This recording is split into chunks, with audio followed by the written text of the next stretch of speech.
یہ کہانی ایک ایسے زمانے کی ہے جب لوگ اپنی عزیزوں کی یادوں کو ان کی دی ہوئی نشانیوں سے زندہ رکھتے تھے۔ دمشق کے ایک مشہور تاجر ابراہیم بن صالح بھی اپنے مرحوم والد کی دی ہوئی ایک نایاب انگوٹھی کو دل سے عزیز رکھتے تھے۔ یہ انگوٹھی نہ صرف بے حد قیمتی تھی بلکہ ان کے خاندان کی وراثت اور ان کے والد کی محبت کی آخری نشانی بھی تھی۔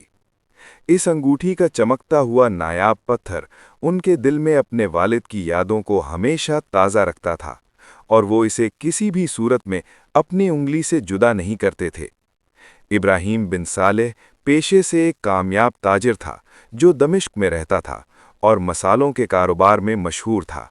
گاؤں اور شہر کے لوگ اس سے مسالے خریدتے تھے اور اس کی ایمانداری دور دور تک پھیلی ہوئی تھی۔ ایک دن ابراہیم سفر سے تکھارا آیا اور دمشق کے ایک مشہور حمام میں آرام کرنے کے لیے ٹھہرے۔ اسے غسل کی ضرورت پڑی تو انہوں نے انگوٹھی اتار کر ایک طرف رکھی اور غسل کرنے میں مشغول ہو گیا۔ جب وہ باہر آیا، اس کی نظر انگوٹھی پر نہ پڑی، جس سے اس کا دل ڈھک سے رہ گیا۔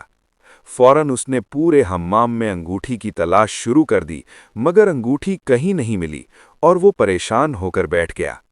ابراہیم نے فوراً حمام کے ملازم سے پوچھا کہ کیا کسی نے انگوٹھی دیکھی تو نہیں؟ ملازم نے بتایا کہ جب آپ غسل کر رہے تھے تو ہیرات کا ایک تاجر زاہد اسی دوران حمام میں آیا تھا اور ابھی یہاں سے جا چکا ہے۔ اس کی بات سن کر ابراہیم کا دل دہل گیا۔ اس نے فوراً سوال کیا کہ زاہد کہاں گیا؟ ملازم نے کہا کہ وہ کل سے سرائے میں ٹھہرا تھا، ابھی کا پتہ نہیں کہ کہاں گیا۔ تو اس نے فیصلہ کیا کہ وہ ہیرات جائے گا، جو افغانستان میں واقع ایک تاریخی شہر ہے اور کافی دور بھی تھا۔ لیکن باپ کی محبت نے ہیرات جانے پر مجبور کر دیا۔ اس نے اپنے کاروباری معاملات اپنے قابل ملازم کے حوالے کیے اور ہیرات کی طرف روانہ ہوئے۔ راستے میں ابراہیم کی حالت خراب ہو گئی۔ وہ بار بار سوچ رہا تھا کہ اگر انگوٹھی نہ ملی تو کیا ہوگا۔ اس کا خیال تھا کہ زاہد انگوٹھی اپنے پاس رکھے گا، کیونکہ وہ ایک چالباز تاجر تھا۔ لیکن وہ ہمت نہیں ہارا اور ہر حال میں انگوٹھی کو واپس پانے کا عزم کر چکا تھا۔ راستے میں ایک دن ابراہیم ایک گھنے جنگل کے قریب پہنچا تو اچانک کچھ لٹیروں نے اس پر حملہ کر دیا۔ ان کے ہاتھوں میں تلواریں اور دھاردار ہتھیار تھے، جنہیں دیکھ کر کسی کا بھی دل دہل جاتا۔ ان کی آنکھوں میں لالچ اور ارادے خطرناک تھے۔ وہ ابراہیم سے پیسے اور قیمتی سامان چھیننے کے لیے بے چین تھے۔ انہوں نے ابراہیم سے سارے پیسے اور سامان چھین لیے۔ لٹیروں نے اس سے مزید پیسہ نکالنے کی کوشش کی، لیکن ابراہیم نے کہا کہ وہ غریب تاجر ہے اور اس کے پاس کچھ نہیں ہے۔ انہوں نے اس کی باتوں کو تسلیم نہیں کیا اور اسے قید کر لیا۔ ابراہیم کو بیڑیاں ڈال کر ایک چھوٹے سے گاؤں میں قید کر دیا گیا۔ اب ابراہیم کا دل دیکھنے والا تھا، کیونکہ ایک طرف انگوٹھی کا غم، دوسری طرف کاروبار، اور اوپر سے وہ بیچارہ غلام بن کر ان سے جانوروں کی خدمت کا کام لیا جاتا تھا۔ مہینوں تک ابراہیم کی زندگی سخت جبر میں گزری۔ وہ اپنے دن گزارنے کے باوجود ہر لمحہ آزادی کی آرزو کرتا رہا۔ ایک دن لٹیروں نے ایک کامیاب قافلہ لوٹ لیا، جس سے انہیں بہت قیمتی سامان ملا۔ خوشی کے مارے وہ جشن منانے لگے اور رات کو نشے میں مدہوش ہو گئے۔ ابراہیم نے رات کو اس موقع کا فائدہ اٹھانے کا فیصلہ کیا۔ وہ آہستہ آہستہ ان لٹیروں کی طرف بڑھا جن کے پاس قید خانے کی چابی تھی۔ اس نے خاموشی سے چابی چوری کی اور بیڑیوں کو کھولنے میں کامیاب ہو گیا۔ پھر اس نے ایک گھوڑا چرایا اور وہاں سے فرار ہو گیا، لیکن گھوڑا جنگلی اور بے قابو تھا۔ ابراہیم کے سفر میں مشکلات ختم ہونے کا نام نہیں لے رہی تھیں۔ راستے میں کئی بار وہ گھوڑے سے گرا، لیکن اس نے ہمت نہ ہاری۔ تھکن، چوٹوں اور پریشانیوں کے باوجود وہ آخرکار ہیرات پہنچ گیا، لیکن وہاں پہنچتے ہی اس کی حالت مزید بگڑ گئی۔ وہ اتنا زخمی تھا کہ ایک اجنبی عورت کے باغ میں گر کر بے ہوش ہو گیا۔ عورت نے جب ابراہیم کو زخمی حالت میں دیکھا تو فوراً رحم کھاتے ہوئے اسے اپنے گھر لے گئی اور اس کا علاج شروع کیا۔ چند دنوں کی دیکھ بھال اور علاج کے بعد ابراہیم کی حالت بہتر ہو گئی۔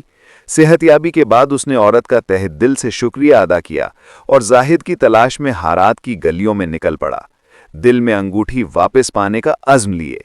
ابراہیم نے ہیرات کی گلیوں، بازاروں اور قہوہ خانوں میں زاہد کو تلاش کرنا شروع کیا۔ ہر جگہ وہ زاہد کے بارے میں پوچھتا، لیکن کوئی اسے نہ جانتا تھا یا کوئی واضح جواب نہ دیتا۔ کئی دن کی مسلسل تلاش کے بعد وہ مایوس ہو کر ایک قہوہ خانے میں جا بیٹھا،